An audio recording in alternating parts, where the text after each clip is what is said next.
حضرت وضو میں کتنے فرض ہیں اور وضو کرنے کا سنت اور صحیح طریقہ کیا ہے؟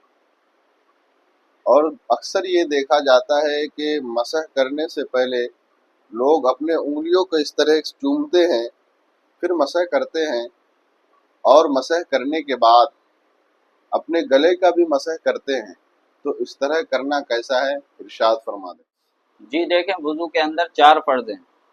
پہلا چہرہ دھونا، ایک کان کی لو سے دوسری کان کی لو تک، پیشانی سے جہاں سے بال جمتے ہیں وہاں سے لے کر تھوڑی کے نیچے تک پورے چہرے کو دھونا۔ دوسرا، دونوں ہاتھوں کو کونیوں سمیت دھونا۔ تیسرا، چوتھائی سر کا مسح کرنا۔ چوتھا، دونوں پیروں کو ٹکنوں سمیت دھونا۔ جب وضو کرنے کا ارادہ ہو تو پہلے نیت کر لی جائے، پھر نماز کے لیے پاکی کا ارادہ کر لیا جائے۔ اب دونوں ہاتھوں کو گٹھوں تک دھوئے، پھر 3 مرتبہ کلی کرے، اور کلی اس طرح کرے کہ دانتوں میں اگر کوئی چیز لگی ہو یا اٹکی ہو تو وہ نکل جائے، غرارے کے ساتھ کلی کرے۔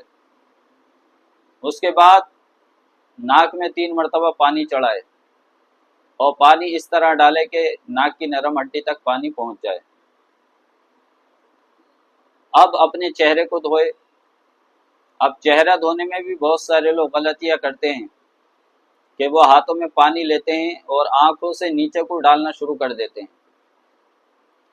پیشانی کا اپنے ہاتھوں سے مسح کر لیتے ہیں، چہرے کے ایک سائیڈ کا دوسرے سائیڈ کا بھی اپنے ہاتھ کے ذریعے مسح کرتے ہیں۔ صرف چہرے کے سامنے آنکھوں کے نیچے کو وہ ہاتھوں سے پانی ڈالتے ہیں۔ تو اگر اس طریقے سے کوئی شخص اپنا چہرہ دھوئے گا تو اس کا فرض ادا نہیں ہو پائے گا۔ تو اس کا بہتر طریقہ یہ ہے کہ پیشانی سے جہاں سے بال جمتے ہیں وہاں سے اپنے ہاتھوں سے پانی ڈالے پورا نیچے تک، پھر چہرے کے ایک سائیڈ میں اسی طریقے سے اپنے ہاتھ میں پانی لے،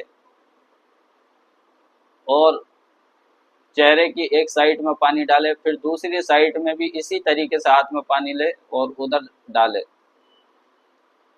اس کے بعد اپنے دونوں ہاتھوں کو کونیوں سمیت دھوئے۔ اس میں بھی لوگ غلطیاں کرتے ہیں کہ جب وضو کرتے ہیں تو وہ پانی کی جو دھار ہوتی ہے وہ ہاتھوں میں پانی لیتے ہیں اور ہاتھوں کے ذریعے پانی کونیوں تک پہنچاتے ہیں۔ تو اس طریقے سے وہ جو پانی ہوتا ہے وہ ہاتھ کے سیدھے حصے پہ پانی پہنچ جاتا ہے، لیکن ہاتھ کا نیچے والا جو حصہ رہتا ہے اس پر ہاتھ کے ذریعے مسح کر لیتے ہیں۔ اور کئی سارے لوگ اس طرح وضو کرتے ہیں کہ ان کے کونیوں کے نیچے تک یا کونی کی جو ہڈی ہوتی ہے وہ بھی صحیح سے نہیں دھل پاتی ہے۔ تو سب سے بہتر طریقہ یہ ہے کہ پانی کی دھار اپنے جب گٹے سے شروع کرے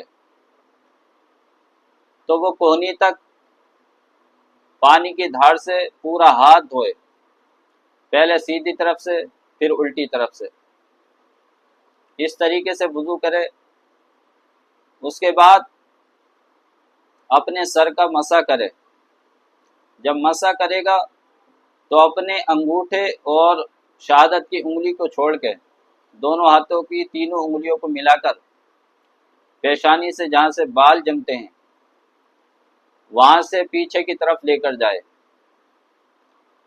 اس میں ہتھیلی اور دونوں ہاتھوں کے انگوٹھے، دونوں ہاتھوں کی شہادت کی انگلیاں یہ چھوٹ جائیں گی۔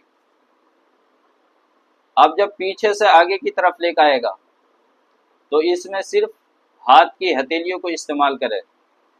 اب انگوٹھا اور شہادت کی انگلیاں رہ جاتی ہیں تو اپنی دونوں شہادت کی انگلیوں کو دونوں کانوں میں ڈالے، کانوں کے اندر کا مسح کرے، پھر انگوٹھے سے کانوں کے پیچھے کا مسح کرے۔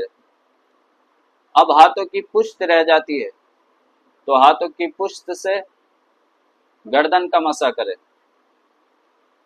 اس کے بعد دونوں پیروں کو ٹخنوں سمیت دھوئے۔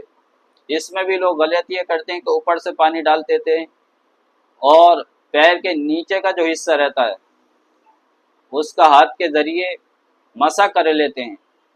تو اگر اس طریقے سے کوئی انسان اپنے پیروں کو دھوئے گا، اوپر پانی ڈال لیتا ہے اور پیر کے نیچے ہاتھ سے مسح کر لیتا ہے، تو اس کا بھی وضو نہیں ہوگا، کیونکہ فرض ہی ادا نہیں ہو پائے گا۔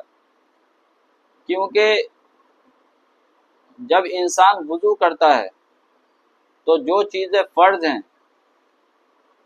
چہرہ دھونا، دونوں ہاتھوں کو کونیوں سمیت دھونا، چوتھائی سر کا مسح کرنا اور دونوں پیروں کو ٹخنوں سمیت دھونا، اگر وضو کرتے وقت ان چیزوں میں سے کسی ایک کا بھی بال کے برابر مسح کیا، دھلنے سے رہ گیا، تو اس کا وضو نہیں ہو پائے گا۔ اور جو لوگ مسح کرنے سے پہلے اپنے ہاتھوں کو چومتے ہیں، انگلیوں کو چومتے ہیں، تو یہ خلاف سنت ہے۔ اور اسی طریقے سے جو لوگ اپنے گلے کا مسح کرتے ہیں، تو گلے کا مسح کرنا یہ مکروہ ہے۔ تو ان چیزوں سے بچنا چاہیے اور وضو کو صحیح طریقے سے ادا کرنا چاہیے۔